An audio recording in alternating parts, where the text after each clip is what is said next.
J Pod. Is it okay to call you J Pod? It's all good. Seeing this past weekend, kicks decided a lot of games, particularly a couple of kicks that didn't go. But you hear complaints all the time from Kirby about having to settle for field goals.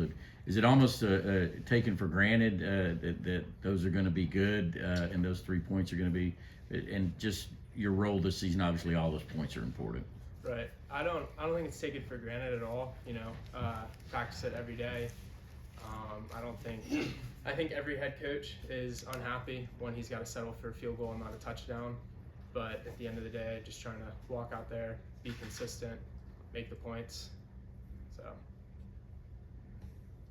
Hot pot, is that cool? Good for that too. Okay.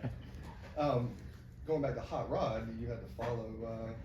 What was that pressure like? Was there pressure? Did you feel any of that following a legend, so to speak? Your first season. Right. There's definitely a lot of pressure. Rod left a huge legacy here. I mean, he's going to be a name in the books probably till this program runs itself into the ground. Whenever that is, probably never. So there was a lot of pressure coming in 2020, trying to win the job, stepping in, filling his shoes, just trying to do my best job, and hopefully I can account for something. Going back, I don't know if you saw the Arkansas-Texas A&M game, but the way that game ended with the kick just missing that, that short of the upright. In terms of preparing for, playing in an NFL stadium versus college stadium, is there, in terms of like the uprights, is there like a change in preparation each week when you do that, or is there just something that you do just all the time just to make them connect? Yeah, Cam Little is a good buddy of mine actually, and like that ball was smoked, like 42, left hash, top of the upright. I mean, you couldn't hit a ball any better than that. But in terms of college versus NFL, no, you can't prepare any differently. It's all got to be the same. I mean, uprights may be a little bit more extended up, but at the end of the day, you just had to hit it straight through. So. Pod racer, I'm sure you're okay if I call you that. Stetson Bennett is your preferred holder, as Kirby Smarta just told us. What's your relationship like with him, especially with him holding extra points and field goals for you now? It's definitely grown now since the season started. I got to put a lot of trust in him. At the beginning of spring when I was told Stetson was going to be holding for me, I was like, okay, it's going to be interesting. Jake had held since his freshman year, and Jake did a great job. No one better to do it. And so the spring was tough. Had to trust him, and there wasn't much trust at first in the spring. It was kind of like, I don't know if you play golf, but it's like stepping up and you've got your 3-iron out. Not good, not a good look. But over the summer, got some work early into August, got more work with Stetson, and got really comfortable with him, and so that relationship's grown a lot, and happy to see that. When going to play at different fields and away games, do you find a difference in kicking off turf versus kicking off grass, and which do you prefer? I definitely prefer kicking off grass. It's a little bit easier on the bones and joints, but at the end of the day, it's got to be the same. Like, I've got to treat it the same, and you really can't prepare much differently.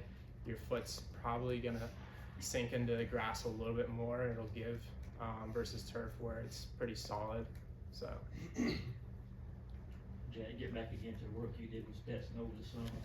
Can you even begin to guesstimate how many reps you guys took before you finally start feeling comfortable? And at what point, when did it kind of start clicking? How did it finally start clicking for you guys? I think we're still figuring it out.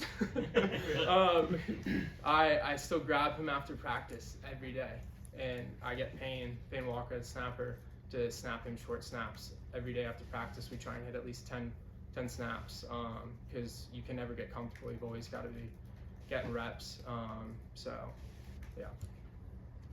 Jack, what did it mean to you to get the SEC Special Teams Player of the Week honor this week? It meant a lot. To me, honestly, I didn't think I was hitting my best balls on a Saturday, but something that I've learned over the past few years is your B-ball has got to be good. And on Saturday, those were probably my B-balls, and my B-balls satisfied. So. Not to belabor the Stetson thing, but it is. You alluded to this a little bit, but just the logistics of him having to be with the offense the entire game. You're over there kicking the entire practice. Right. Who's holding for you while you're practicing? I guess that would be considered the backup holder. Right. And just what are the logistics? And you said y'all work some after practice every day. So we'll all get Brett Thorson. He's the backup holder, and so he'll hold for me on other days that Stetson's not, whether we're off by ourselves, which is a lot of the time. So he's getting a lot of reps at holding, and he's getting comfortable with that as well. So. If you had a podcast, would you call it a podcast? Hodgepodge. You mentioned golf. Yep. I think Jake Camarda golf. Did y'all golf a lot? Is there any correlation between golf and kicking in any respect? Surprisingly, him and I did not golf ever together. Next time he comes to Athens, I'll have to get him on the golf course. He'll probably beat my butt though. He's a pretty good golfer. There definitely is correlation though between kicking and golfing, especially in the hips. So it correlates a lot.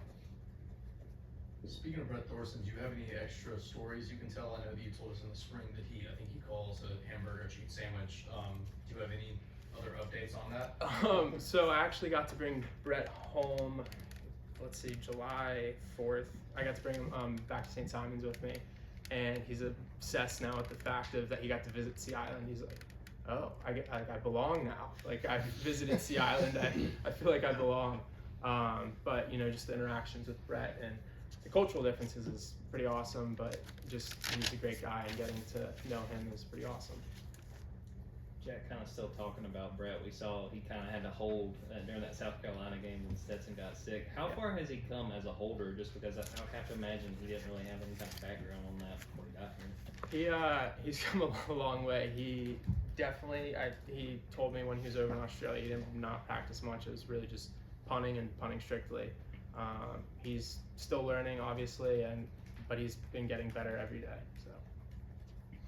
Two peas in a pod. Kirby had praised your mental strength in terms of bouncing back after a missed kick or something like that. Where does that sort of come from for you in being mentally strong? For me, it probably comes from, first of all, I'd say just knowing that I'm not playing for anyone except for God, just giving him all the glory, on top of gathering my mental strength from Drew Brannon, our psychologist. I get to meet with him every other week, but really for me it's more like once a week, maybe every day during the week. So he's really helped me grow. So.